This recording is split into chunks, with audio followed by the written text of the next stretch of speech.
मेरा नाम अंकिता जैन है। मैं जयपुर में रहती हूँ। मैंने ई शिक्षण शिविर कोटा के अंतर्गत श्री इष्टोपदेश जी ग्रंथ का स्वाध्याय किया है। इस इष्टोपदेश जी ग्रंथ में परम पूज्य आचार्य श्री पूज्यपाद स्वामी जी महाराज द्वारा अपने शिष्य की समस्त शंकाओं का समाधान बहुत ही सरल तरीके में किया गया है।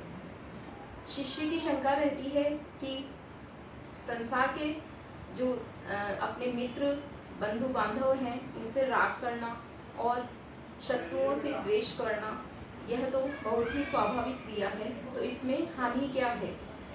तो आचार्य महाराज जी शिष्य को समझाते हुए कहते हैं कि राग द्वेष के परिणाम भी जीव को संसार में भ्रमण कराने में कारण बनते हैं। परम पूज्य श्री इष्टोपदेश जी ग्रंथ के श्लोक नंबर 11 का अवलंबन लेकर मैं इस बारे में समझाना चाहती हूँ। आचार्य महाराज श्लोक के द्वारा शिष्य को समझाते हुए कहते हैं, राग द्वेष द्वयी दीर्घ नेत्राकर्षण कर्मणा अज्ञानात् सुचिरं जीवः संसाराब्धौ भ्रमत्यसौ। सबसे पहले छंद का संधि विच्छेद देख लेते हैं। राग द्वेष द्वयी दीर्घ नेत्र आकर्षण कर्मणा अज्ञानात् सुचिरम जीवः संसार अब्धौ भ्रमति असौ। इसका अर्थ देख लेते हैं। राग द्वेष रूपी द्वयी मतलब दो, दीर्घ मतलब बड़ी या लंबी, नेत्राकर्षण डोरियों के द्वारा खींचे जाने रूप से, कर्मणा मतलब जो क्रियाएं हैं उनके द्वारा, और अज्ञान के कारण, सुचिरम मतलब लंबे काल से या अनादि काल से, जीव है यह जीव, संसार अब्धौ मीन्स समुद्र, तो संसार रूपी समुद्र में भ्रमण करता है या घूमता रहता है। असौ मतलब यह, तो यह असौ जीव है यह जीव।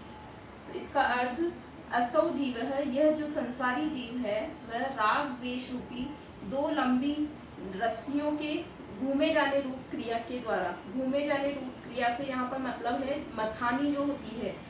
पहले के जमाने में मथानी के द्वारा दही को मथकर घी निकाला जाता था, तो उस मथानी का उदाहरण यहाँ पर दिया गया है।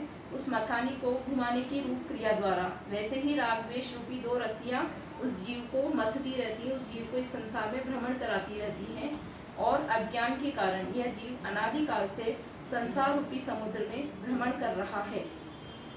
तो जिस प्रकार से मैं आपको मथानी का यह भी दिखा देती हूँ। पहले तो जैसे बड़ा रूप चलता था इसका, तो इसको अपन छोटे रूप में ऐसे देख सकते हैं। इसकी ये दो जो रस्सियाँ हैं, ये राग और द्वेष रूपी, और ये जो मथानी है यह संसारी जीव है, और ये जो इसका यह है यह संसार रूपी समुद्र, इसमें यह जीव अनादिकाल से इन राग द्वेष रूपी दो रस्सियों के द्वारा मथा जा रहा है।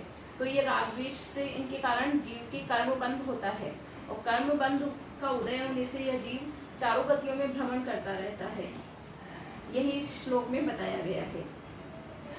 बोलिए परम पूज्य आचार्य श्री पूज्यपाद स्वामी जी महाराज की जय। संत शिरोमणि आचार्य श्री विद्यासागर जी महाराज की जय।